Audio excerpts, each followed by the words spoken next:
kasus dewasa pada umumnya. Terus selanjutnya penyakit degeneratif. Nah, ini mungkin 3 ini yang akan eh, menjadi pembahasan saya ya, yang pertemuan dengan saya. Nanti pertemuan selanjutnya untuk pertemuan tentang KB, tentang penyakit kronis, itu apa Ibu Lilis ya, Bu Ai dan Bu Widya tidak akan membebankan ke teman-teman ya, dicatat gitu ya. Jadi jangan takut nanti, wah ada promkes nih, wah harus keluar uang nih. Enggak, insya Allah ya. Tidak akan membebankan ke teman-teman, kalaupun kita nanti dapat datanya gitu ya. Oke, yang berisik tolong di ini dulu dong. Angki, Angki, Angki, tolong di mute dulu Angki. Tolong yang kenal sama Angki atau yang ada di sekitar Angki dikasih tahu, di mute dulu.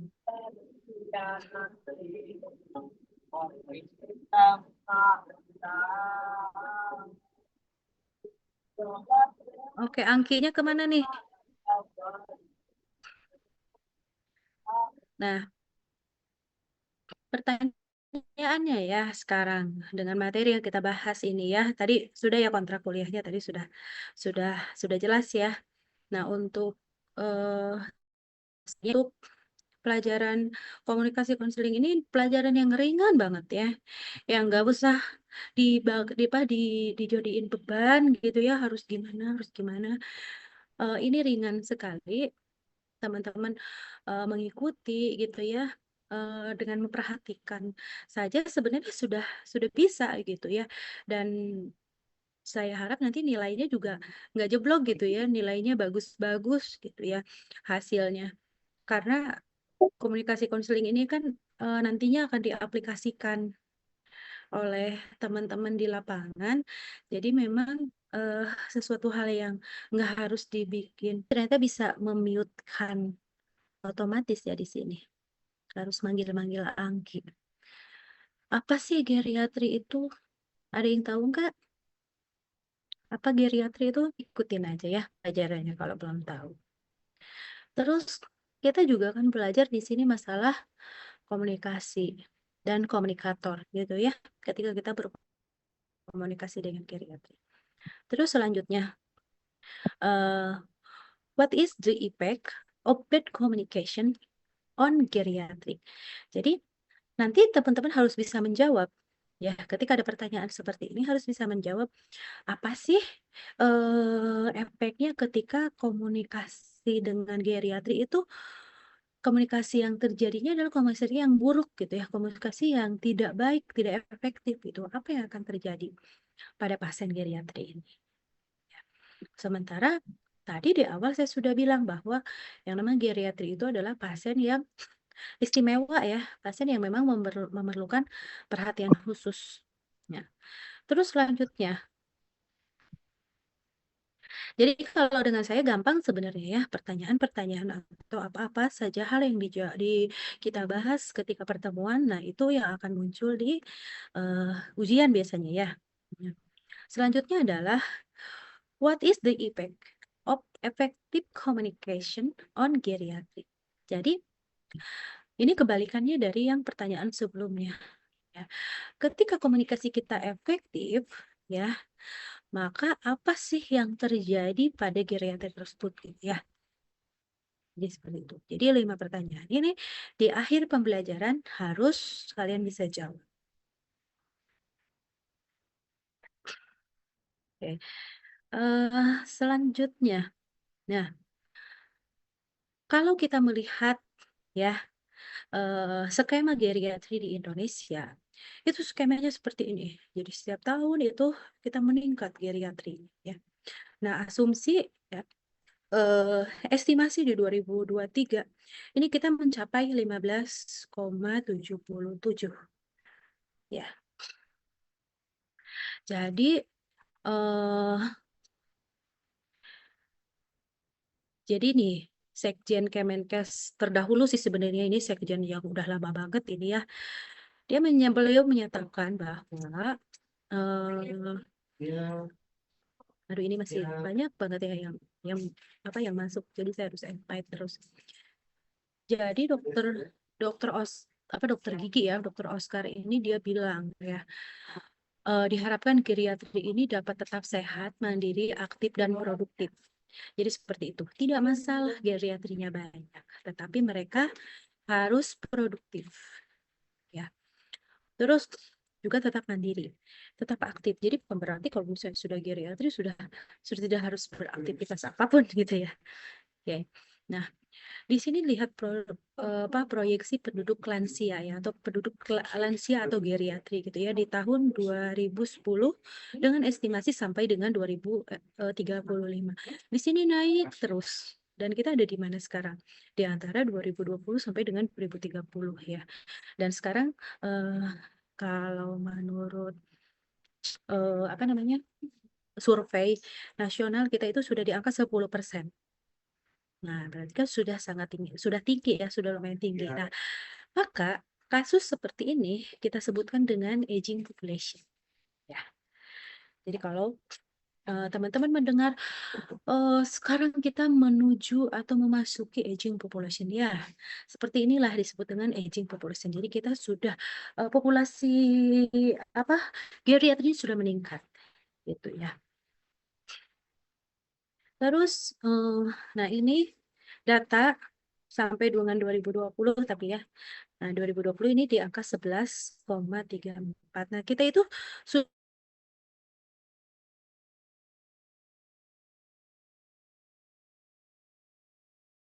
menyentuh di Jepang sebenarnya ya. Kenapa Dokter Oscar bilang bahwa geriatri itu harus sehat, harus mandiri, harus aktif, dan harus produktif?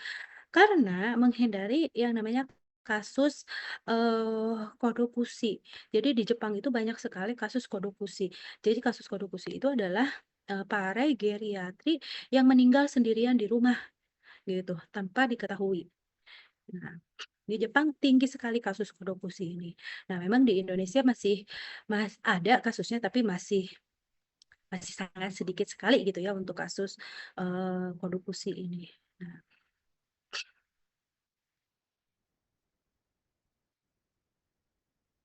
oke. Nah, ini eh tadi pada 2000, oke datanya ini tuh nggak ini lagi ya, datanya nggak update lagi nih. Ya, ini adalah presentasi geriatri jika dibandingkan dengan Jepang. Nah, di Jepang itu sudah mencapai 30%, bahkan sekarang sudah 30% lebih ya. Karena ini data 2018 ya, tadi 2020 datanya sudah di angka 11, sekian. Kita lihat di sini teman-teman ya, negara maju aja itu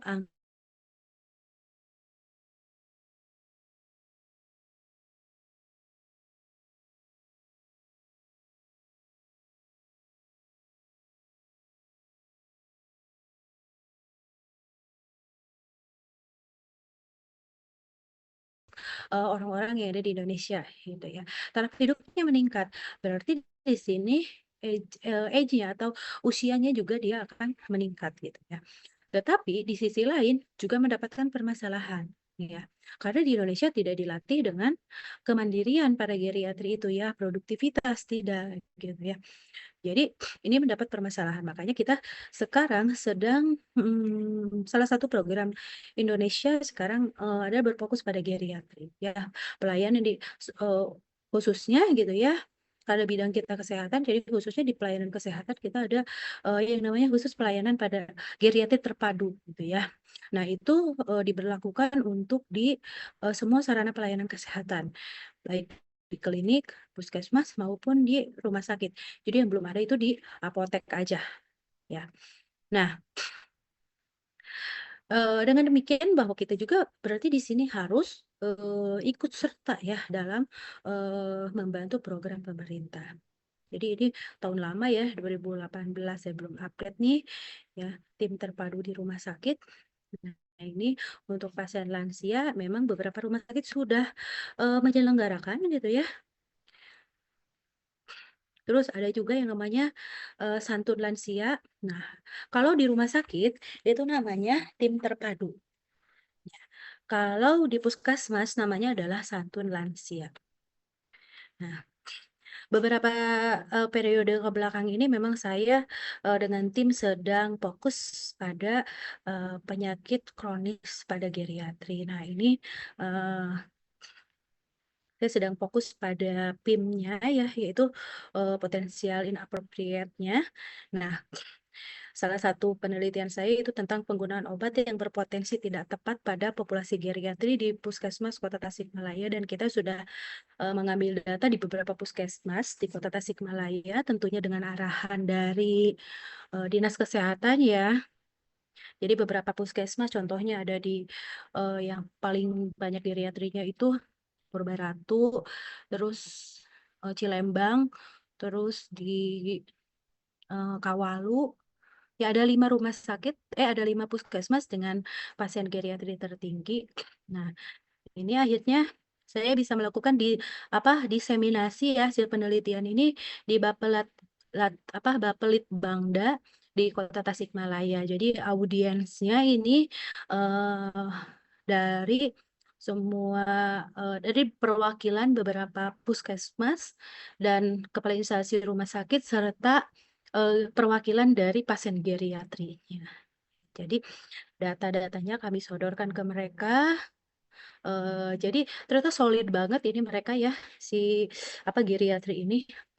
Nah, ini juga jadi saya bukan hanya di puskesmas juga sudah, kita menyentuh ke klinik-klinik, ya karena klinik juga kan sebagai PPK 1 ya yang ada di, sekarang di referral sistem pelayanan, jadi memang itu juga harus tersentuh dengan, apa namanya, kita ya sebagai seorang farmasis gitu ya, jadi harus bisa menganalisis gitu ya. Jadi nah teman-teman jadi sebagai gambaran jadi ternyata, luas sekali ilmu untuk farmasi ini ya.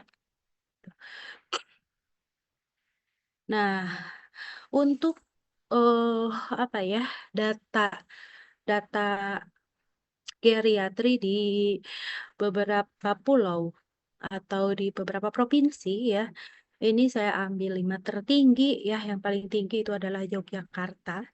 Ini Yogyakarta memang di Indonesia paling tinggi sekali untuk geriatrinya. Kenapa mungkin teman-teman masih bisa menebak kenapa ya permasalahannya, kenapa sih di Jogja itu banyak banget ya geriatrinya gitu ya. Terus ada juga di selanjutnya adalah di Jawa Tengah ya, terus Jawa Timur ya, terus Bali. Nah, selanjutnya adalah Sulawesi Selatan. Kalau Jawa Barat nggak kesebut nih, karena bukan termasuk 5 tertinggi dengan jumlah geriatri ya. Ya. Baik, di sini kita akan berfokus pada komunikasi yang baik ya pada pasien geriatri gitu ya. Nah, tapi sebelumnya kita kenalan dulu ya dengan apa sih yang namanya komunikasi itu ya, komunikasi yang baik itu bagaimana. Ini akan sangat membantu dalam keterbatasan kapasitas fungsional, sosial, ekonomi, perilaku emosional yang labil pada pasien lanjut usia. Nanti kita bahas, kita urai ya. Jadi kenapa sih ada ya bisa sensitif terhadap emosional gitu ya, terhadap sosial, kan kita bahas.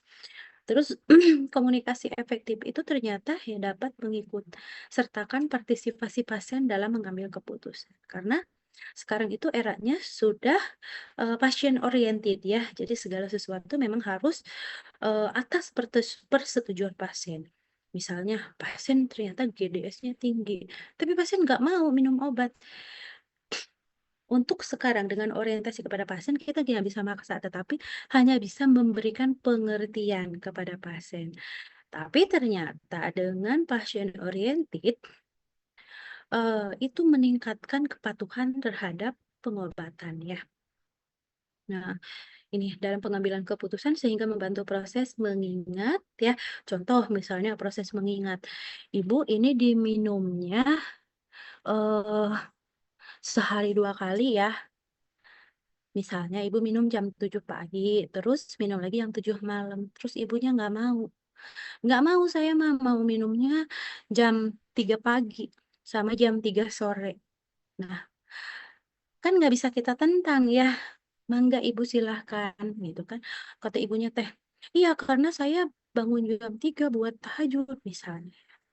Nah nah berarti kan itu, oh oh iya ibunya biar ingat mungkin gitu ya, berarti itu kan meningkatkan kepatuhan. Jadi kita tidak mengintervensi, tetapi kita hanya memberikan acuan saja di situ. Nah pasien yang, membuat keputusan. Selanjutnya di sini juga berpengaruh terhadap ketaatan ya. Kepatuhan, ketaatan ya, dan kepuasan serta berpengaruh terhadap emosional bahkan fisik pasien lanjut usia. Ya, bahkan di sini akan meningkatkan quality of life dari pasien tersebut. Nah, nih undang-undangnya perlu diingat ya. Biasanya ada nih undang-undangnya ya. Undang-Undang nomor 13 tahun berapa nih? Nggak kelihatan bener ini. 8. Nah, 98 ini jadul ya sebenarnya. Kehalang. Jadi yang namanya kelompok usia yang berada di usia 60 tahun ke atas, 60 sama dengan ya. Kalau udah 60 itu udah masuk. Ini termasuk ke dalam yang namanya geriatri gitu ya. Nah, pada tahun 2020 nah ini ya 9,92 penduduk Indonesia. Nah, ini dia sudah mengalami yang namanya geriatri. Terus ini setara dengan 26,82 juta orang. Nah, komposisinya ya harus diingat. Jadi geriatri itu ada tiga pembagian. Ada yang namanya geriatri muda atau lansia muda, ada lansia madya dan ada lansia tua. Ingatnya pokoknya bedanya 10 tahun 10 tahun ya. Jadi kalau dari lansia muda itu 60 sampai 69. Kalau lansia madya itu 70 sampai 79. Lansia tua itu 80 ke atas itu disebut dengan lansia tua. Baru keinget, Pih. Pih, Pih. Jumlah tersebut tercatat terus meningkat dari tahun ke tahun. Nah, ini menurut BPS, tapi BPS-nya belum saya update. Ini baru yang tahun 2020. Nanti coba kalian bisa lihat BPS yang terbaru ya di 2024 itu berapa sekarang jumlah geriatrinya ya. Nah, kenaikan jumlah penduduk lansia ini tidak terlepas dari efek transisi demografi. Tadi ya, adanya program pemerintah yang meningkatkan taraf hidup sehingga memang akhirnya memang meningkat taraf hidupnya gitu ya. Aging-nya semakin naik ya, tapi masalahnya adalah jumlahnya semakin tinggi ya. Nah, lebih spesifik lagi untuk pelayanan kesehatan lansia, pemerintah telah mengaturnya dalam peraturan Menkes ya PMK ini ya nomor 79 tahun 2014 tentang penyelenggaraan pelayanan geriatri lansia di rumah sakit. Ya, untuk yang puskesmasnya nanti bisa dilihat ya. Saya di sini kasih contohnya untuk yang rumah sakit dulu aja ya. Nah, untuk tim di rumah sakit itu disebut dengan tim terpadu geriatri. Ini adalah tim yang biasanya multidisiplin ya. Multidisiplin itu dia terdiri dari beberapa profesi ya. Jadi disebut dengan PPA biasanya. Nah, jadi si timnya itu terdiri dari dokter ya, dari dokter umum biasanya akan ada dokter internisnya, biasanya tergantung di rumah sakitnya ya. Kalau tipenya sudah lebih tinggi biasanya komponen dokternya lebih banyak. Terus ada apoteker, ada ahli gizi, ada perawat yang nurse ya. Nah, ini dia bekerja secara interdisiplin ya, bareng-bareng ya untuk menangani masalah kesehatan lanjut usia dengan prinsip tata kelola pelayanan terpadu dan paripurna dengan pendekatan pelayanan kepada pasien lanjut usia. Nah, di sini jadi biasanya akan ada yang disebut dengan tim terpadu geriatri ya di rumah sakit itu atau pojok geriatri. Jadi contohnya geriatri itu nggak boleh ngantri bareng dengan dewasa lainnya gitu. Terus obat-obatannya juga sama gitu. Nggak boleh disatukan antriannya gitu dengan eh dewasa lainnya gitu. Nah, seperti itu. ya. Jadi dari mulai geriatri masuk ke rumah sakit sampai dengan pulang itu antriannya nggak boleh disatukan dengan antrian dewasa pada umumnya, dewasa sebelum geriatri gitu ya. Terus ketika misalnya apalagi kalau lebih bagusnya lagi geriatrinya disatukan dalam satu wilayah atau dalam satu unit atau dalam satu ruangan gitu ya.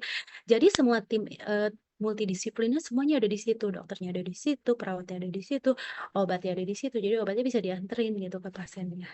Ya.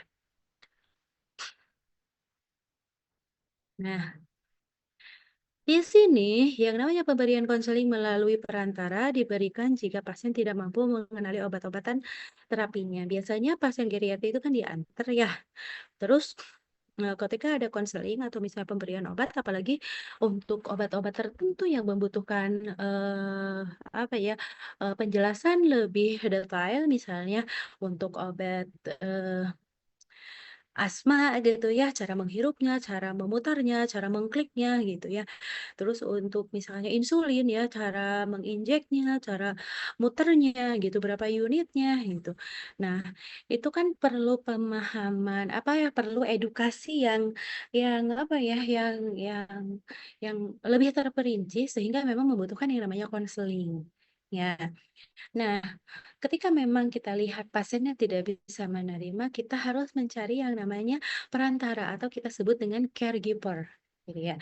Nah, caregiver ini harus diutamakan itu keluarga terdekat, misalnya anaknya, gitu ya, cucunya. Nah, ketika memang ada anak dan cucu, kita lebih memilih harusnya ke anaknya atau orang yang serumah. Ya, jadi jangan, yang nganternya belum tentu, keluarganya kan, bisa aja tetangganya. Jadi harus ditanya dulu hubungannya. Ketika misalnya kita panggil nih, "Bapak Usman," misalnya, "Bapak mohon maaf, kami akan memberikan konseling tentang cara penggunaan insulin. Karena Bapak pertama kali mendapatkan. Mohon maaf, dengan siapa saya bicara?" Saya, "Oh dengan Anu," misalnya namanya. "Oh, apa hubungannya dengan pasien?" Harus kita tanya seperti itu, ya. Misalnya, "Oh, saya tetangganya, tadi nggak ada yang nganter," gitu. Nah, berarti kalau seperti itu, usahakan harus diinformasikan kepada pasiennya, ya. "Oh, mohon izin Bapak, boleh saya bertemu dengan pasiennya?"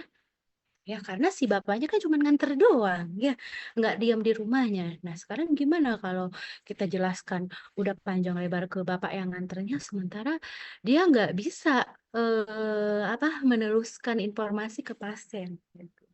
Ya, tapi ketika kita, tanya, "Ibu, mohon maaf dengan siapanya pasien?"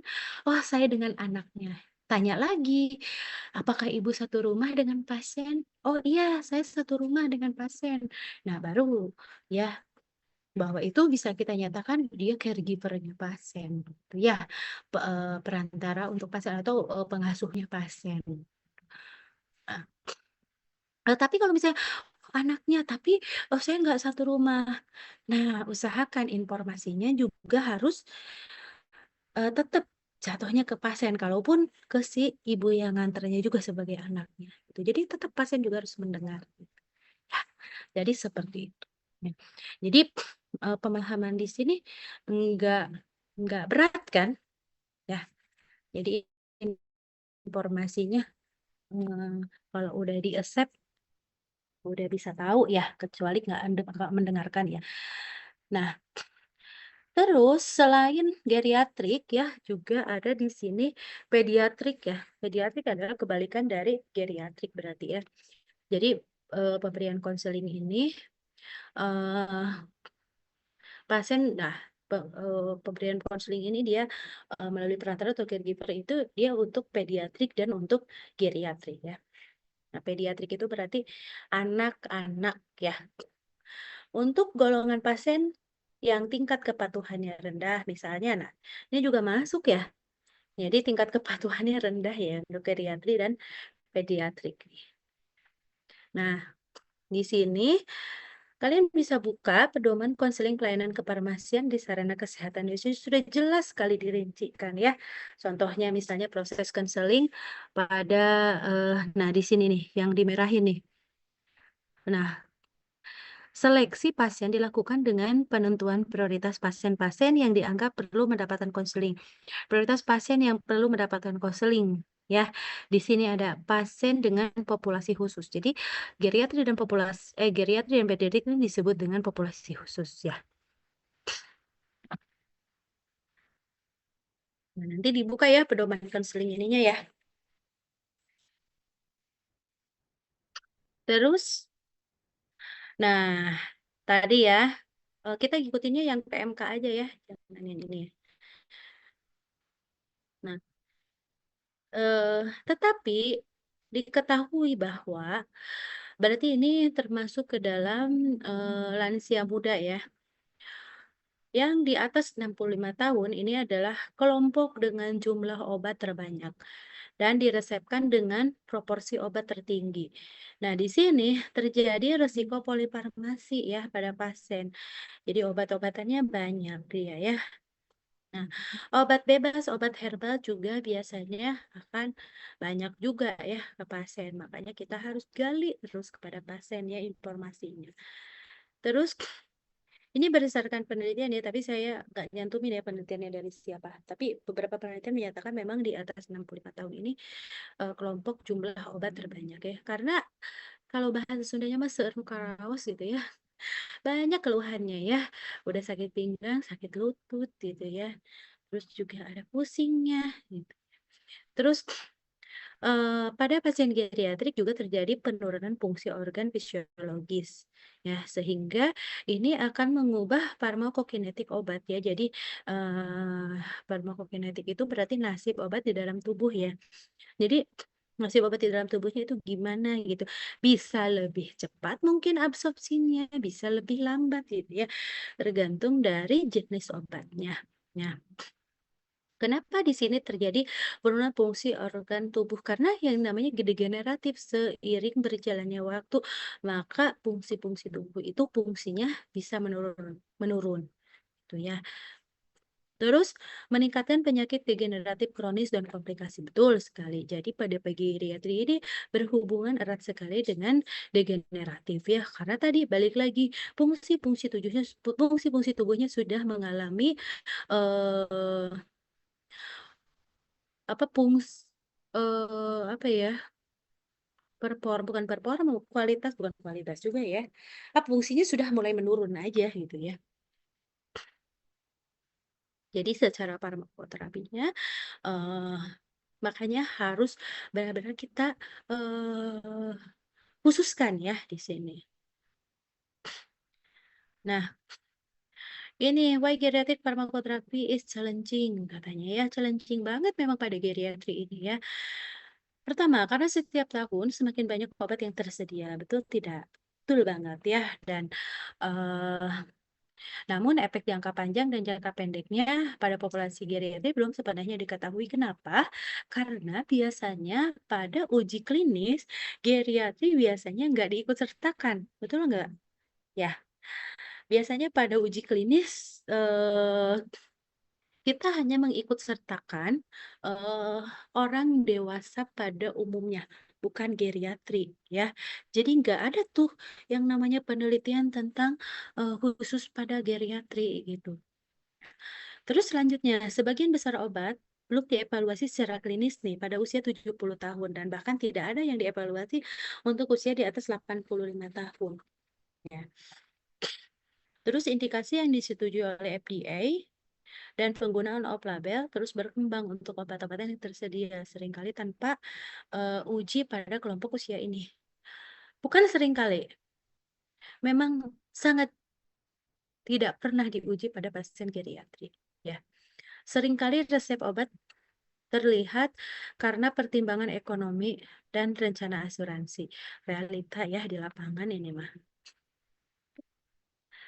Terus, nah, kenapa sih? Kenapa sih? Kan suka bertanya gitu ya. Kenapa sih? Kenapa sih? Oh, pada akhirnya gitu ya. Nah, kenapa sih gitu kan peningkatan biaya pengobatan ya? terus ADR, morbiditas dan mortalitas gitu ya pada pasien geriatri ini ya. Terus, paling sering disebabkan oleh kesalahan akibat kurang informasi. Tadi informasinya nggak masuk ke pasien, walaupun sudah diberikan tapi informasinya nggak masuk, atau sudah hopeless duluan, pasiennya geriatri yang nggak bisa denger gitu ya. Terus kurangi informasi sehingga, non-compliance ya non-compliance pada pasien ini akhirnya meningkat gitu ya.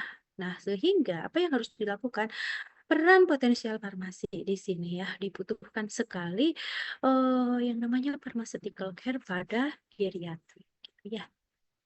Dengan alasan-alasan tersebut maka, pelayanan pada pasien geriatri harus diprioritaskan. Nah,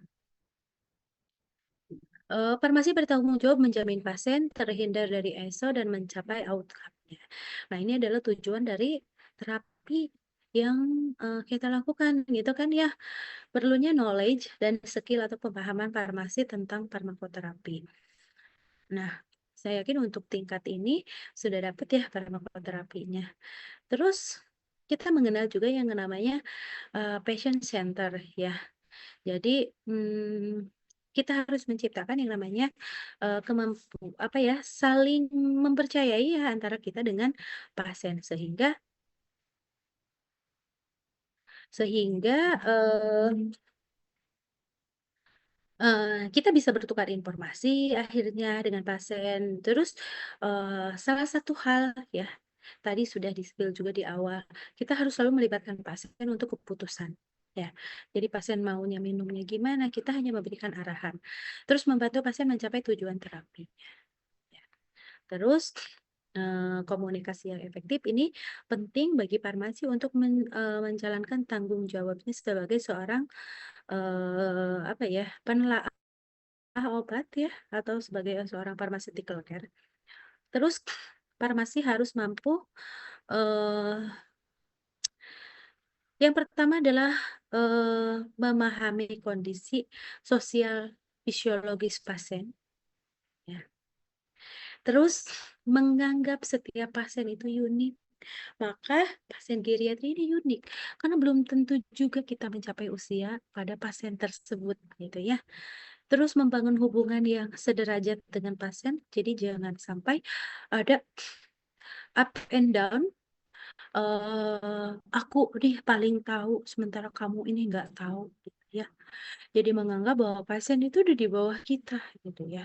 Nah, ini kalau sudah seperti itu biasanya komunikasi akan terhambat karena kita akan merasa paling tahu di sini, ya, dan tidak mau mendengarkan pasien. Maka harus ada hubungan yang sederajat. Terus membangun hubungan, terapeutik dengan pasien, ya. Jadi, membangun hubungan terapeutik ini, eee, tadi melibatkan pasien gitu ya, terus membangun kewaspadaan mengenai respon diri pada pasien. Jadi waspadanya bukan pada pasien, tetapi pada respon diri kita terhadap, komunikasi kita, "Udah bener belum ya?" Nah, mawas diri intinya Mbak ya. Nah, pada swamedikasi, jadi step for, appropriate swamedication process, yang pertama adalah kita harus mengetahui, riwayat ya, jadi history talking di sini. Jadi, kita harus menggali riwayat pasien ya. Terus selanjutnya adalah channeling, jadi membangun, sebuah hubungan ya dengan pasien. Maka di sini akan terjadinya konseling dengan pasien, gitu ya. Terus, mmm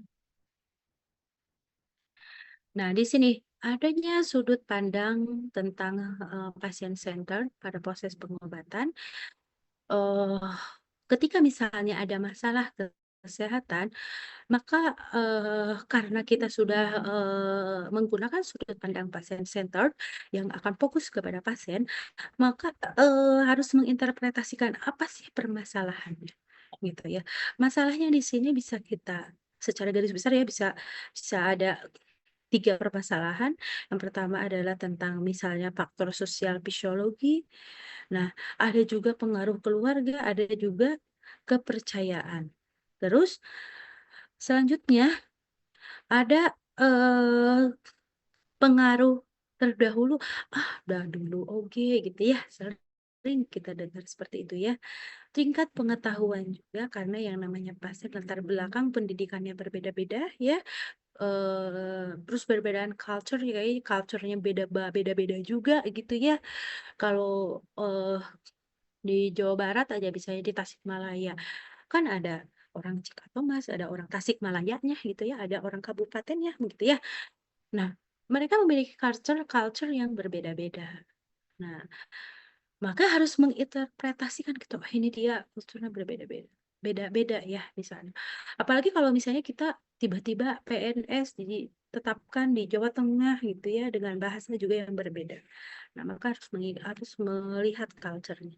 Terus karakter sama motivasi. Motivasi sebenarnya bisa kita intervensi di sini ya, selain kita interpretasikan, "Oh dia ada motivasinya apa sih?" Gitu ya. Nah, bisa kita intervensi dengan pendekatan-pendekatan. Maka 3 permasalahan, kelompok permasalahan ini akan mempengaruhi compliance. Terus, nah ini, dengan masalah kesehatan ya pada pasien. Karena yang namanya pengobatan berarti ada permasalahan kesehatannya ya. Ada, kita bisa, take no action, ada bisa take action ya. Jadi bisa kita, nggak ngambil, apa ya, nggak ngambil tindakan deh gitu ya. Ada juga kita bisa bisa ambil tindakan gitu ya. Jadi apa yang harus kita lakukan gitu. Jadi kalau misalnya no action berarti, eee karena kita menganggap sepele biasanya ya, pirage pusing, pirage gitu, jangan salah ya pada pasien geriatrik pusing aja bisa hipotensi gitu ya. Terus ketidaktahuan untuk memulai terapi. Jadi mulainya tuh dari mana sih? Harus mulainya kapan sih? Misalnya tadi hanya menyebutkan sehari 2 kali. Nah, pasien nggak tahu nih mulainya harus dari mana.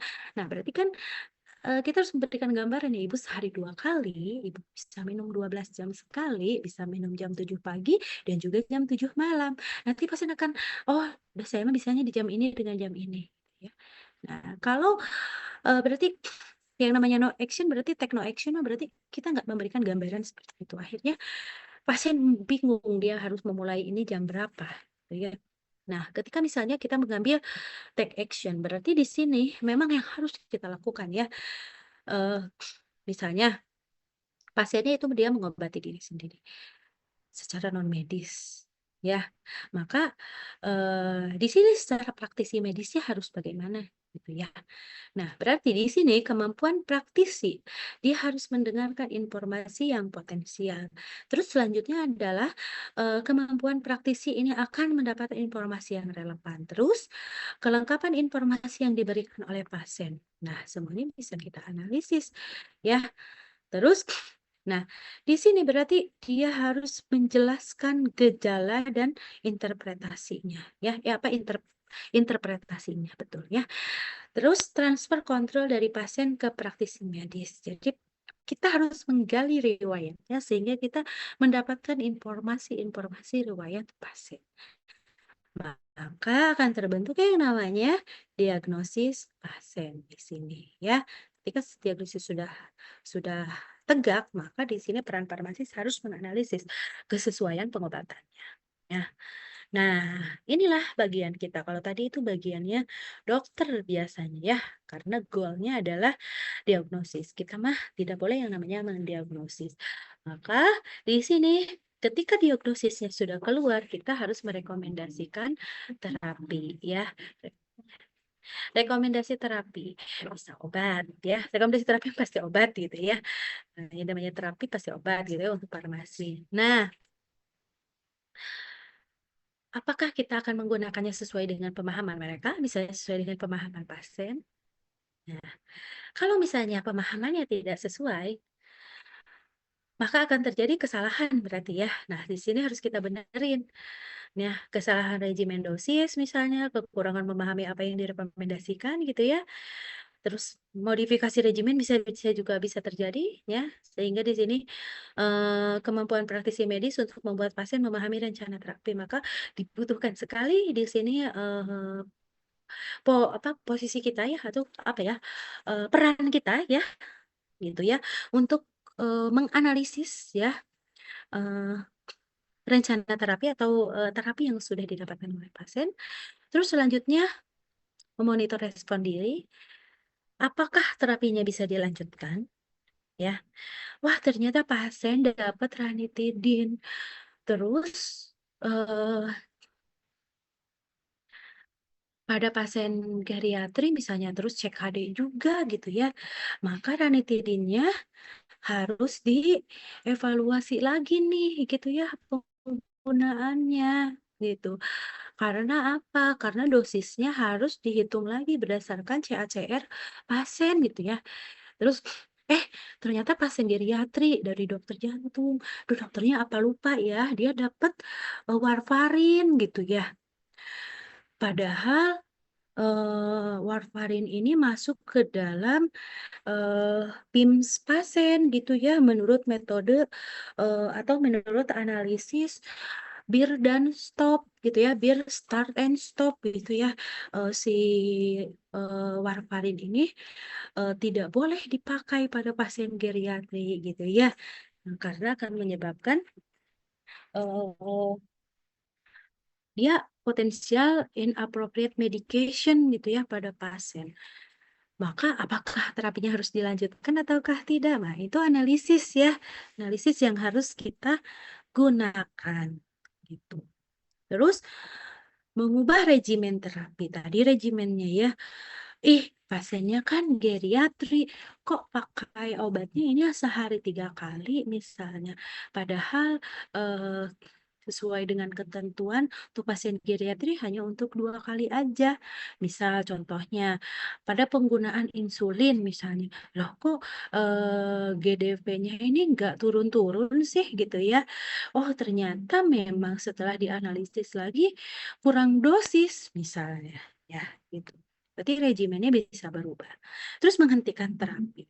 Ya, tadi misalnya golongan-golongan yang PIMS itu harus segera dihentikan. Segera mungkin gitu ya. Nah, contohnya tadi yang warfarin. Maka warfarin harus ketika mendapatkan harus segera dihentikan. Ketika pasien sudah terlanjur mendapatkan maka harus segera di stop misalnya gitu ya. Karena apa? Karena resikonya akan menyebabkan bleeding pada pasien ya. Itu pendarahan. Nah, jadi kekurangan informasi yang mengenai apa yang diharapkan dari terapi. Nah, tadi tadi ini mah ya sebenarnya sudah ya such product should be support by information with describe how to take or use medicine. Jadi bagaimana cara kita mendapatkan obat tersebut gitu ya untuk ke pasien tersebut. Jadi memang harus dianalisis dulu pasiennya. Jadi efek possible efek and possible side effect-nya. Jadi apakah benefitnya lebih besar daripada risknya ataukah sebaliknya ya. Jadi untuk yang selanjutnya adalah harus memonitor obat-obat yang dipakai oleh pasien, apakah akan menyebabkan apa pada pasien gitu ya. Terus selanjutnya possible interaction. Jadi apakah akan menyebabkan interaksi ya ketika dipakai ya, baik itu interaksi sesama obat, obat dengan makanan ya.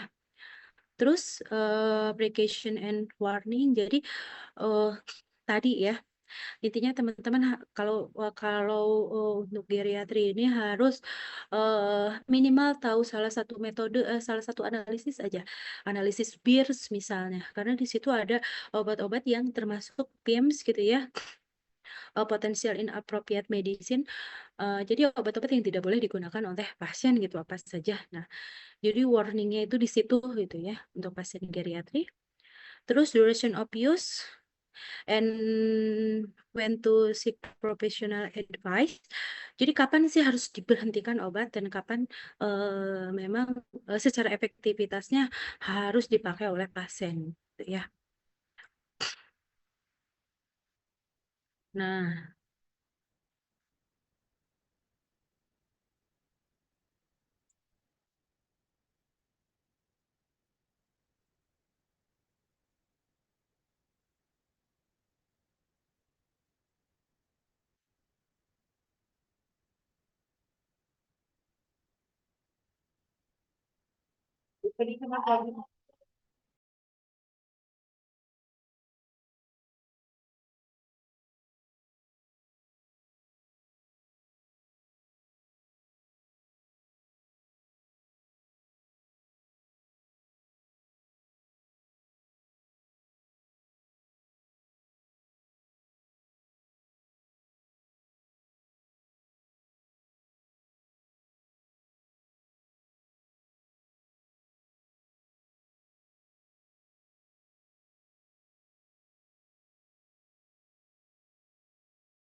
Oke, kita lanjutkan barusan intermezzo dulu ya. Nah,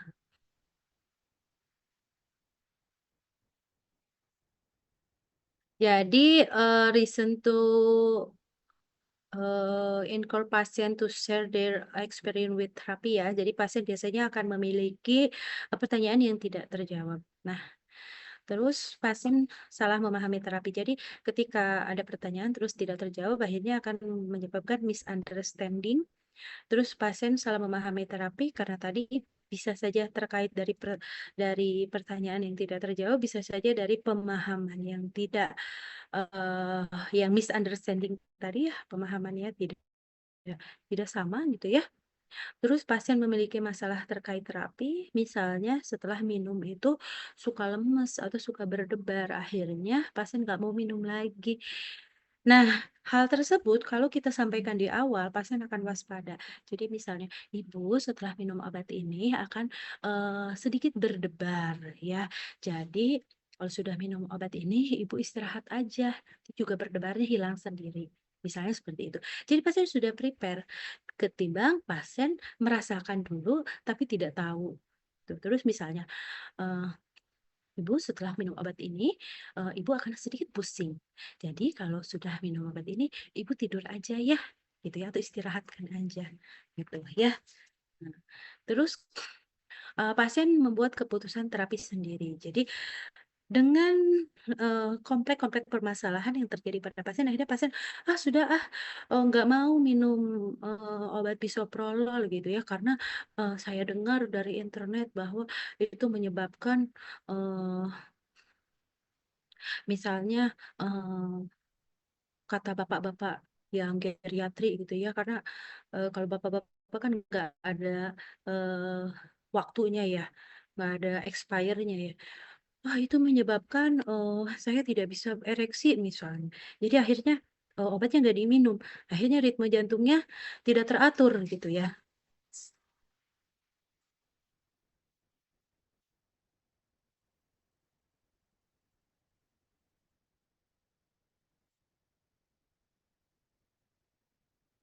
Oke oke oke.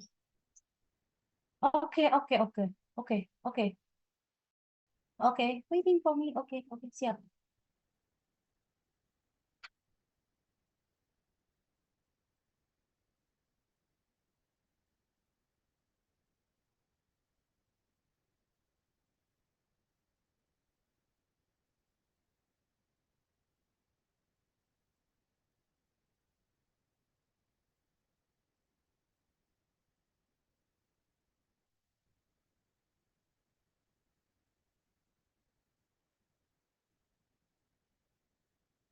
Terus adanya pasien memonitor respon mereka terhadap terapi, terus pasien tidak menyatakan informasi tersebut kepada farmasis, ya. Nah, karena misalnya kita tidak menggalinya gitu ya. Nah, berbagai tantangan untuk melakukan konseling sesuai medikasi ya, terkait sistem adanya, minimnya waktu yang tersedia gitu ya.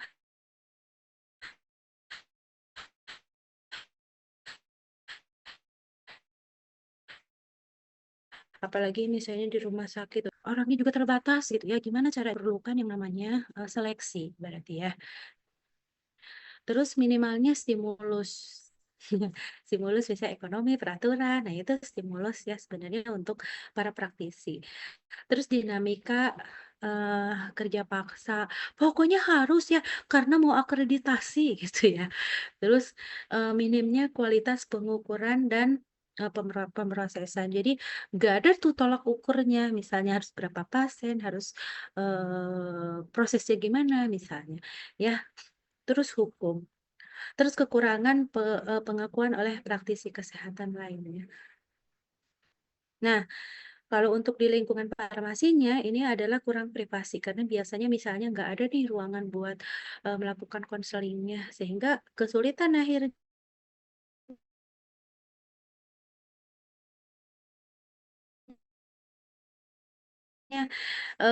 melakukan nggak boleh banyak distraction ya untuk, proses konselingnya.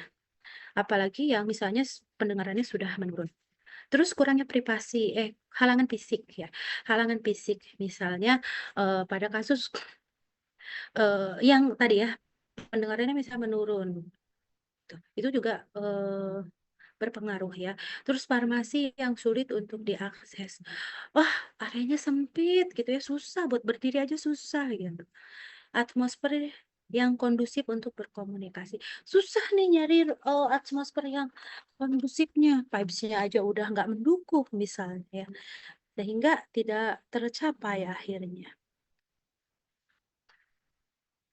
Terus berbagai tantangan, untuk dari segi pasiennya itu sendiri ya, rendahnya persepsi pasien tentang farmasi. Jadi biasanya kalau pasien-pasien yang saat ini ya, mudah-mudahan nanti generasi saya, generasi kalian mah sudah lebih terbuka ya dengan farmasi. Karena apa? Karena memang eksistensi farmasi sebelum-sebelumnya memang belum terlihat ya. Rendahnya persepsi pasien tentang farmasi akhirnya gitu kan. Jadi, eee, sepengalaman saya biasanya kalau saya datang ke pasien rawat inap, pasiennya sudah rada berusia, biasanya mereka akan panggil kita dengan Sus, bukan ap atau tek atau ker, bukan apoteker gitu atau bukan farmasi gitu. Biasanya mereka akan manggil Sus ya. Kalau kita pakai jas apoteker kalau kita pakai jas apoteker kalau kita pakai jas apoteker biasanya dipanggilnya malah Dok gitu ya. Nah, jadi memang masih belum terkenal ternyata ya seorang farmasis datang ke pasien itu ya. Kurangnya kesadaran pasien tentang pentingnya konseling. Jadi kayak misalnya kita, eee, meminta waktu ya, "Can you give me time, Mister, Miss?" Gitu ya. Misalnya mereka selalu bilang, "Oh enggak ah, enggak usah," misalnya, atau misalnya, "Ibu, Bapak boleh kayak minta waktu 10 menit aja, saya mau melakukan konseling tentang cara penggunaan obat." "Oh enggak usah, udah biasa," atau, udah tahu." Padahal belum tahu, mereka pengen cepet-cepet gitu ya. Terus kesulitan dalam pemahaman ya, misalnya tadi yang fungsi-fungsi tubuhnya termasuk fungsi inderanya misalnya sudah menurun, akhirnya kalaupun kita konseling akhirnya, eee cara konselingnya misalnya kurang baik, kurang efektif, akhirnya tidak sampai ke pemahaman pasien. Kurangnya waktu pun, apalagi apa di rumah sakit ya, susah banget cari waktunya ya, atau waktu dari pasiennya sendiri, "Oh, saya udah cepet-cepet tuh dijemput," gitu ya, atau saya, mau pulang ke Cikatama sudah nggak ada, kendaraan misalnya, udah nggak ada elep gitu ya, kurangnya pilihan. Nah, terus kalau dari segi farmasisnya kurangnya pengetahuan tentang obat dan riwayat pasien, betul sekali itu yang dialami sekali di lapangan ya.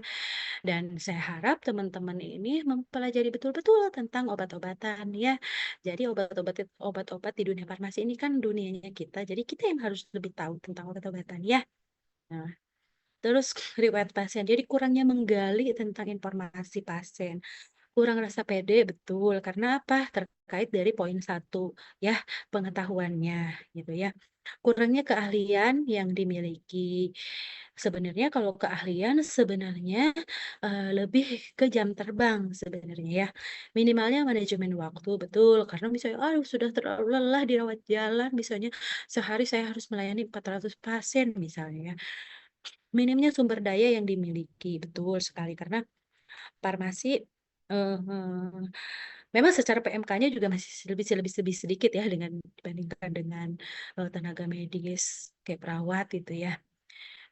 Terus kurangnya pengetahuan tadi balik lagi ya. Nah, untuk terapi obat, maka di sini kita harus melakukan yang namanya intervensi ya, intervensi pengobatan gitu ya. Ini yang paling sering terjadi, akhirnya pasien banyak mengambil keputusan sendiri tanpa berkonsultasi dengan praktisi medis ya. Sehingga di sini eh, penyebabnya adalah perhatian kita yang kurang terhadap pengobatan pada pasien, sehingga hasilnya akan menyulitkan evaluasi efek terapi obat pada pasien ya. Jadi dia hanya menggunakan persepsinya sendiri, akhirnya pasien memperkuat nah maka di sini kita harus yang namanya memperkuat hubungan terapeutik, meningkatkan partisipasi pasien ya, memonitoring keputusan pasien sehingga mudah-mudahan goal terapi pasien dapat tercapai gitu ya. Nah, kalau ini untuk geriatri ini ada medication record ya, pemberian etiket, reminder untuk membantu pasien ingat minum obat, misalnya remindernya apa ya? Banyak sekarang aplikasi kok untuk reminder ya. Atau misalnya kita setting, biasanya saya akan minta handphone pasien gitu ya, kalau yang memang dia memakai handphone smart gitu ya, ibu boleh saya setting alarm untuk penggunaan obat, misalnya untuk pasien awal-awal gitu ya. Kalau pasien yang memperbolehkan, kita bisa setting misalnya setiap jam 7 pagi gitu ya. Unit of use packaging box ya. Penakar dosis yang tepat, mengingatkan pasien lewat telepon ya. Jadi bisa home care sekarang itu nggak melulu kita harus datang ke pasien. Jadi ketika kita via telepon, via video call ya, itu juga sudah termasuk ke dalam home care. Nah, faktor yang mempengaruhi ya komunikasi pada lanjut usia ini dapat menjadi lebih sulit akibat dari gangguan sensori yang berkaitan dengan usia, penurunan memori, ya. Biasanya akan nanya lagi ya. Apa tadi Teneng? Gimana? Yang ini? Nah, berapa kali gitu ya nanyanya itu. Karena pasien sudah mengalami penurunan memori. Terus gangguan sensori tadi ya. Misalnya matanya lebih buram, penglihatannya kurang tajam, pendengarannya sudah menurun gitu ya. Terus hambatan untuk mencapai komunikasi yang efektif sangat tinggi pada pasien lanjut usia hingga muncul interpretasi yang keliru akhirnya ya. Terus pasien lanjut usia sering mempunyai masalah yang kompleks dan beberapa keluhan utama dan waktu yang lebih lama. Jadi masalah kompleksnya itu biasanya eh, dia punya punya penyakit eh, kronik, bukan hanya satu, misalnya dia udah diabetes, ada hipertensinya juga, ternyata ada goutnya juga, jadi kalau jalan itu sakit misalnya ya. Pasien lanjut usia ya umumnya dia akan lebih sedikit bertanya dan menunggu untuk ditanya biasanya ya.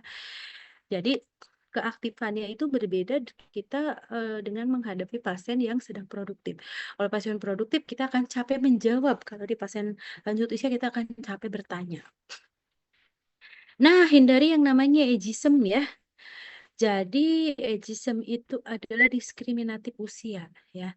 Ageism ini lazim dijumpai pada perawatan kesehatan dan secara tidak sengaja berperan terhadap buruknya komunikasi dengan pasien lanjut usia. Jadi kita itu sudah ah meriam pasiennya udah tua gitu ya. Nah, berarti itu udah ageism tuh ya. Karena dia diskriminatif usia. Terus teknik umum untuk berkomunikasi dengan pasien lanjut usia. Yang pertama kita harus menunjukkan kehormatan dan prihatin gitu ya. Perhatian keprihatinan. Jadi simpatisme di sini ya dan empatisme ya. Terus juga harus hormat ya. karena memang kita mah, eee, timur ya kulturnya. Terus memastikan bahwa pasien didengar dan dipahami. Jadi bukan hanya kita yang ingin didengar ya, "Ibu, boleh Mas sehari 3 kali ya?" Kata si ibunya teh, "Iya, tapi nggak bisa," misalnya, "Sayanya lagi puasa," gitu ya. Nah, berarti kita harus mulai mendengar tuh, "Oke oke oke, pasien lagi puasa nih." Jadi gimana cara minumnya? Menghindari ageism tadi adalah diskriminasi usia ya, terus mengenal kultur dan budaya ya. Menunjukkan hormat dan keprihatinan, maka di sini didasarkan pada rasa hormat kepada pasien, maka kita harus melihat bahwa sosok manusia geriatri ini adalah sosok manusia yang unik gitu ya. Misalnya kita bisa melakukan, sapaan, biasanya geriatri itu paling senang kita sapa duluan, "Ibu Damang, eh, Ibu datang lagi," padahal baru pertama kali datang misalnya ya ke rumah sakit. "Ibu kontrol," gitu. Nah, gitu ya.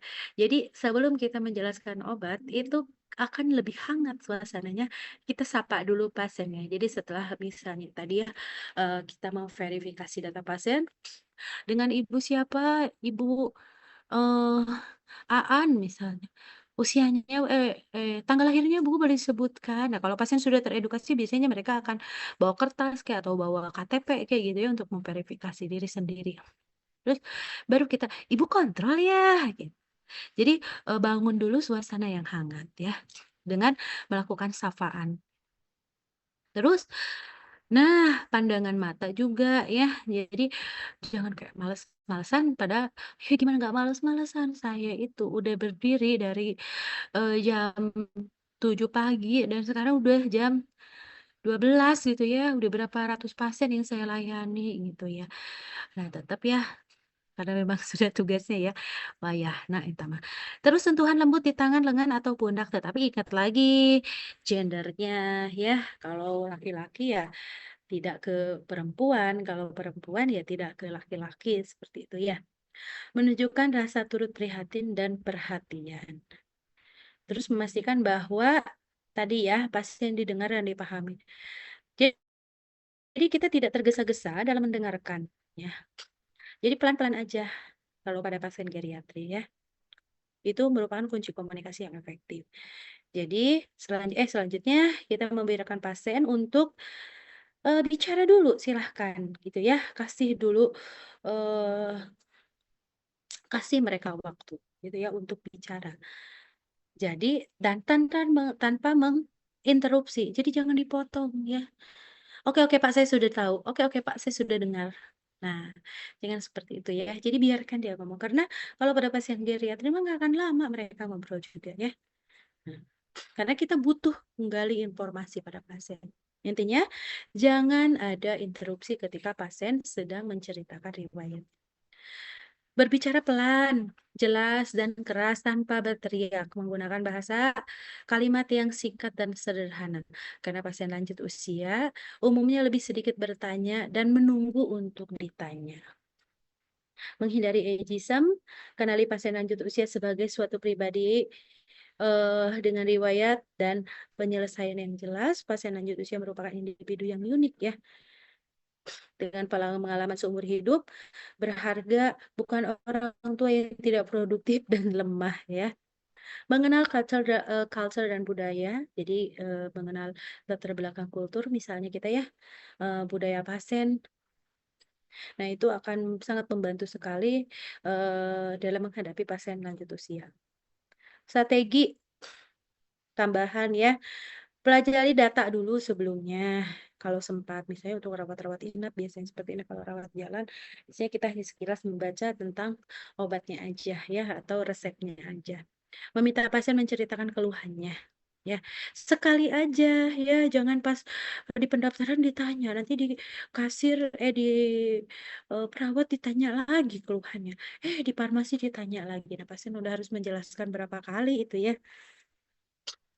Menghindari jargon medis. Nah, makanya saya selalu ingatkan ke teman-teman yang praktisi maupun calon-calon praktisi, gunakan bahasa kalaupun kita seorang farmasis, tapi tetap kalau ke pasien kita harus menggunakan bahasa yang mudah dipahami oleh pasien. dan menyederhanakan dan menuliskan instruksi, menggunakan diagram, model, dan gambar juga bisa dilakukan ya untuk mempermudah menjadwalkan pasien lanjut usia terlebih dahulu ya, karena mereka diingat lanjut usia geriatri sekarang berarti 2025 ya, itu orang-orangnya biasanya akan on time dibandingkan dengan kalian atau saya ya. Hambatan dalam komunikasi. Nah, ini terakhir sih pembahasannya ya, tapi rada panjang nih. Jadi harus didengerin dulu ya. Hambatan komunikasi pada lansia. Pasien dengan defisit sensorik, pasien dengan demensia, pasien dengan ditemani orang ketiga. Kita lihat ya. Pasien yang defisit sensorik. Di sini ada penurunan fungsi pendengaran. Disebut dengan presbyakusis. Ya. Nah, biasanya suara berfrekuensi tinggi berdampak pada pemahaman pasien di awal dan di akhir kata. Kita tuh biasanya gini nih ngomongnya ya. Contohnya ya, Pak, obat ini diminum sehari 3 kali, pagi satu, siang satu, dan malam satu saja ya. Nah, yang akan didengar pasien itu adalah seperti ini. Yang obat ini diminum malam satu saja ya. Nah, gitu. Ya, maka kita harus gimana cara berkomunikasinya? Maka jangan pagi satu, siang satu, malam satu. Karena yang pagi sama siangnya itu akan nggak kedengeran atau lupa atau terdistrak gitu ya. Jadi mereka hanya akan mendengar malam satu aja seperti itu. Ya, maka sehari 3 kali gitu ya. Jadi harus seperti itu dan nggak boleh teriak-teriak. Terus pasien dengan penurunan fungsi penglihatan. Ya. Nah, kalau yang penurunan pendengaran ini kita nggak boleh teriak-teriak ya, karena nanti disangkanya kita marah-marahin pasien. Penurunan fungsi penglihatan itu kebanyakan pasien lanjut usia itu mengalami penyakit mata ya, eh, yang menurunkan ketajaman penglihatan. Misalnya ada katarak, degenerasi ya, degenerasi makular ya, glaukoma, komplikasi okular pada diabetes. Nah, ini masalah-masalah biasanya terjadi pada pasien lanjut usia. Lebih dari 15 orang tua berusia lebih dari 70 tahun melaporkan penglihatannya buruk dan 22% lagi melaporkan penglihatannya hanya cukup untuk jarak tertentu. Jadi biasanya plus ya. Nah, tataplah pasien sehingga pasien dapat membaca bibir. Nah, kalau yang pendengaran ya, misalnya gimana tuh Bu? Kan nggak boleh teriak-teriak, gimana caranya? Nah, caranya kalian bisa melihat eh, melihat pasien di tijonnya. Tijon itu di sini ya. Bisa lihat semuanya? Bisa lihat saya semuanya ya. Tijon itu area sini nih. Tijon. Nih, hidung sampai sini. Nah, sampai sini nih. Dari alis ke sini. Nah, titik tijon itu ada di tengah-tengah sini. Ya, oke? Nah, ini kalau kalian nggak mau menatap mata, kalian lihat ini tijonnya. Ya, oke? Dari sini hidung kan ada di tengah-tengah. Nah, garis ini. Nah, ini adalah tijon. Kalian lihat tijonnya aja. Ya, kalau nggak mau menatap mata. Ya. Ini akan membantu ketika kita melihat tijonnya pasien, maka pasien akan eh, apa? Otomatis melihat kita dan biasanya yang pendengarannya rada terganggu itu akan melihat pergerakan bibir kita, ya. Terus ya harus meminimalkan kebisingan, bicaranya perlahan, jelas dan nada yang normal. Berteriak akan menghambat komunikasi ya. Mengubah nada frekuensi tinggi dan mempersulit pasien untuk memahami kata-kata, teriak-teriak juga percuma gitu ya. Ketika memberikan instruksi untuk medis, tes atau pengobatan, hindarkan untuk bertanya kepada pasien apakah dimengerti. Orang dengan gangguan pendengaran mungkin akan menjawab ya, tanpa menyadari bahwa mereka belum mendengar apapun atau salah memahami. Jadi sering banget di sini ya terjadi. Ibu atas ngartos, Bapak sudah mengerti Pak, ya gitu ya. Nah, jadi untuk mengecek pemahaman pasien, eh, kita bisa meminta mengulang untuk instruksinya. Jadi, Bapak, Ibu, boleh nggak diceritakan lagi mana ya tadi cara pakainya? gitu ya. Lingkungan klinik dapat diperbaiki dengan memperbanyak pencahayaan, menggunakan warna-warna yang kontras ya untuk membuat objek yang lebih jelas. Jadi biasanya warna-warna dasar yang bisa dipakai. Setiap bahan dengan tulisan harus dicetak paling tidak dengan huruf ukuran 14 ke atas ya. Dengan warna ya. Tadi warnanya adalah yang dipakai warna dasar ya, bukan pink bergandi atau bukan biru awan ya. Kalau warna dasar. Terus obat yang berwarna putih, biru muda, hijau muda akan terlihat berwarna abu-abu oleh mata yang sudah menua ya. Warna merah, orange, kuning paling baik dilihat ya dan dapat dipilih sebagai warna pembeda. Karena ini adalah sebagai warna-warna dasar ya, warna-warna yang sangat mencolok gitu ya. Terus pasien dengan mengalami kesulitan memastikan dosis insulin dapat diinstruksikan untuk menera dosis pada dasar warna merah di atas meja.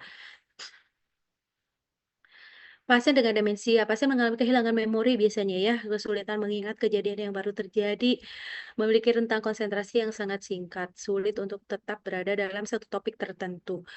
Karena memorinya tadi ya loncat-loncat biasanya ya untuk pasien demensia. Ada banyak tingkatan demensia di sini, ada yang stadium awal, demensia parah, terus nah bahwa di sini teman-teman harus mengingat bahwa pasien dengan demensia itu kehilangan kemampuan untuk berkomunikasi, bukan hanya kehilangan kepandaian ya. Mereka adalah orang dewasa yang hidup produktif dan layak mendapatkan penghormatan. Pasien demensia juga sangat sensitif terhadap emosi orang lain, betul sekali. Ya, tadi dengan kita rada teriak-teriak atau dengan raut wajah, nah itu sangat sensitif sekali. Saya pernah diginiin sama pasien, "Teteh kok jutek banget ya?" Padahal biasanya yang melayani di sini itu enggak jutek ya. Mungkin karena sayanya kelelahan gitu ya, sehingga raut wajahnya sedikit berubah, akhirnya pasien tersensitif ya emosinya. Jadi apa yang harus kita lakukan? Ibu mohon maaf gitu ya, bisa kita ulangi lagi mohon maaf. Tadi mungkin saya kecapean atau misalnya mohon maaf atas ketidaknyamanannya gitu ya.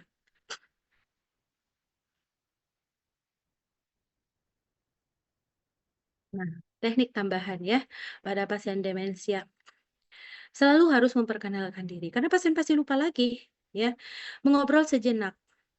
Nah, misalnya ngobrolin, "Ibu kontrol ya, ini kontrol keberapa Bu? Obatnya masih ada nggak di rumah?" Gitu ya. "Ibu masih ingat nggak cara pakai obatnya?" Ya, untuk pasien-pasien yang lama. Misalnya untuk pasien baru, kita akan berfokus ke riwayatnya, "Sebelumnya pernah minum obat ini nggak Bu?" Gitu ya. Isyarat tubuh sederhana dapat membantu, misalnya gerak wajah, gerak bibir, body language ya, bisa membantu. Petisi akan menjawab frustasi, makanya jangan melakukan petisi pada pasien demensia. Pasien dengan orang ketiga caregiver, ya, jadi caregiver-nya ini misalnya pengasuhnya atau ya apa, anaknya juga bisa sih, tetangganya juga bisa ya, tadi cucunya juga bisa ya. Karakteristik utama kunjungan poliklinik geriatri adalah adanya orang ketiga. Biasanya ada yang nganter gitu ya. Ada nggak yang nggak diantar? Ada, banyak ya. Nah, dia berupa anggota keluarga atau caregiver informal lainnya ya. Kalau di luar negeri memang rata-rata pasien geriatrik pakai caregiver ya. Caregiver ini memudahkan komunikasi dengan pasien dan mempertinggi keterlibatan pasien dalam perawatan mereka sendiri. Ini adalah benefitnya. Tetapi juga ada nanti eh kekurangannya ya. Penting untuk memperlakukan pasien lanjut usia dalam konteks atau sudut pandang caregiver-nya agar didapatkan hasil terbaik bagi keduanya. Terus pada kunjungan pertama, nah ini harus diperhatikan untuk privasi pasien, paling baik untuk, menemui pasien sendiri dan kemudian meminta izin kepada pasien untuk bicara dengan caregiver-nya sendiri. Jadi, kunjungan pertama, ya apalagi dengan penyakit-penyakit tertentu, biasanya pasien tidak mau ngomong secara bebas ya ketika ada caregiver-nya, maka kita harus memisahkan pasien. Misalnya kita ngobrol dulu dengan pasien, baru setelahnya kita ngobrol dengan caregiver-nya. Jadi seperti itu caranya ya. Pada kunjungan berikutnya, jika disetujui pasien, caregiver-nya juga dapat bergabung dengan pasien selama perjanjian. Misalnya, kita ngobrol dulu nih sama pasien, "Bu, boleh nggak, ditemenin sama caregiver-nya atau ditemenin sama saudaranya?" Boleh misal atau tadi, di awal saya menjelaskan tentang misalnya caregiver-nya dulu baru pasiennya, gitu ya. Ketika caregiver-nya hadir, komunikasi menjadi interaksi tiga arah, maka duduklah dalam satu posisi berbentuk segitiga. Jadi kita jangan hanya memihak kepada pasiennya ataupun kepada caregiver-nya. Jadi memang di sini kita harus nampak netral ya. Lalu berikan pertanyaan kepada pasien dan kemudian meminta masukan dari caregiver. Ibu, eh, gimana cara minum obat ini? Obatnya menyebabkan apa ya, Bu? Misalnya, "Oh, saya pusing setelah minum obat ini." Nah, baru kita tanya ke caregiver-nya, "Apa yang terjadi?" Misalnya, "Oh iya, selalu mengeluhkan pusing." Oh, berarti benar nih. Terus kata caregiver-nya, "Oh, enggak kok." Nah, bisa aja kan terjadi. Penting bagi Anda untuk selalu mencoba melibatkan pasien sepenuhnya dalam semua keputusan, karena kita sudah pasien oriented. Caregiver terlibat sepenuhnya pada keadaan pasien sehingga penting untuk mewaspadai tanda fisik verbal dan nonverbal atau stres emosional caregiver. Pujian akan memberikan dorongan kepada pasien dan caregiver untuk hasil yang lebih baik. Jadi jangan sungkan untuk memberikan sedikit pujian ya. Ih, Ibu keren ya, obatnya habis. Untuk yang sekarang juga habiskan lagi ya, Bu. Nah, itu biasanya akan membangkitkan kepatuhan pasien. Nah, berarti tujuannya kita dengan komunikasi efektif, kita bisa meminimalisir kemungkinan kelewatan dosis atau menghentikan obat, lebih memungkinkan untuk edukasi dalam manajemen mandiri. Nah, oh iya, terakhir masih ada ini ya. Nih, tahap dalam proses konseling. Tahap awal, tengah, dan akhir. Tahap awal membangun kepercayaan dulu, menjalin hubungan kerjasama, dan mengenali karakter pasien. Tahap tengah ini berhubungan dengan keterampilan ya. Ini bisa karena biasa, ya, kombinasi keterampilan awal atau memakai secara bergantian. Tujuannya adalah melihat kembali ke masalah dan keluhan, mempertahankan hubungan kerjasama. Berarti komunikasinya harus core value di sini ya. Terus kalau tahap akhir tujuannya bisa kita baca di sini intinya goal setting ya, strategi, rencana, evaluasi gitu ya.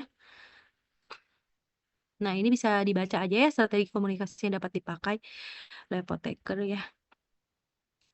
Alat bantu konseling banyak banget ya, bisa buku, bisa video, bisa leaflet ya, banyak, bisa brosur. Nah,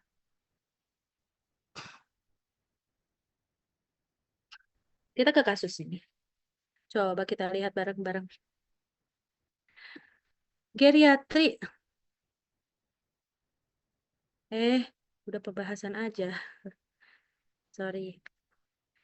Seorang berusia 76 tahun menderita konstipasi parah, tidak buang air besar selama 7 hari dengan sakit perut dan muntah. Riwayat penyakit sebelumnya adalah hipotiroidisme. Wanita tersebut 2 minggu lalu diberi resep kodein dan paracetamol kombinasi ya oleh dokter untuk mengobati osteoartritis pada pinggul ya, untuk mengurangi rasa nyerinya. Ya dikasih kodein plus paracetamol. Jadi bukan batuk ya, dikasih kodein dengan kalau ada kombinasi kodein dan paracetamol itu bukan untuk batuk kodeinnya, tetapi untuk analgetik di sini ya. Berarti pembahasannya adalah pasien geriatri ini dengan aktivitas gastrointestinalnya dia menurun, terus juga ditambah dengan hipotiroid. Maka aktivitas otot vesikelnya dia menurun, termasuk saluran cernanya. Golongan opioid ini akan mempengaruhi kondisi tersebut ya. Analgetiknya maka hanya paracetamol saja. Nah, jadi kodein ini dia akan mempengaruhi kondisi ini. Jadi secara farmakoterapi ya aktivitas apa eh, aktivitas otot fisikalnya ini akan diturunkan ya. Terus aktivitas kontraksi usus di saluran pencernaan juga akan menurun gitu ya. Jadi justru akan menyebabkan eh, konstipasinya semakin parah sehingga kodeinnya tidak boleh dipakai pada kasus ini. Jadi pasien hanya diperbolehkan untuk paracetamol saja ya. Oke. Nah, ini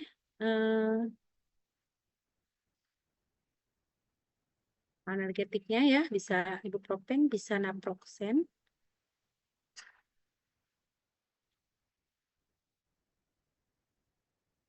Jadi pemilihan analgetik pada pasien geriatri. Jadi seperti ini cara pemilihannya. Nanti bisa dibaca lagi ya. Ininya silakan kalian capture misalnya. Terus kalian cari tahu lebih lengkap lagi. Pain in elderly adult. Nah, kasus lagi. Pria 82 tahun, hipertrofi prostat, diterapi dengan doxazosin. Terus dia mengalami hipotensi postural, terus mengalami pusing atau vertigo juga ya, diterapi dengan prochlorperazine. Efek sampingnya adalah badannya menjadi kaku, remor dan hipotensi. Saran farmasinya ganti alpha blocker dengan finasteride. Nah, finasteride ini adalah obat yang digunakan untuk mengobati pembesaran prostat ya. Oke. Oke, sudah deh. Ya, terima kasih banyak. Ada pertanyaan sampai sini? Lumayan ya, 7:30, 7:30.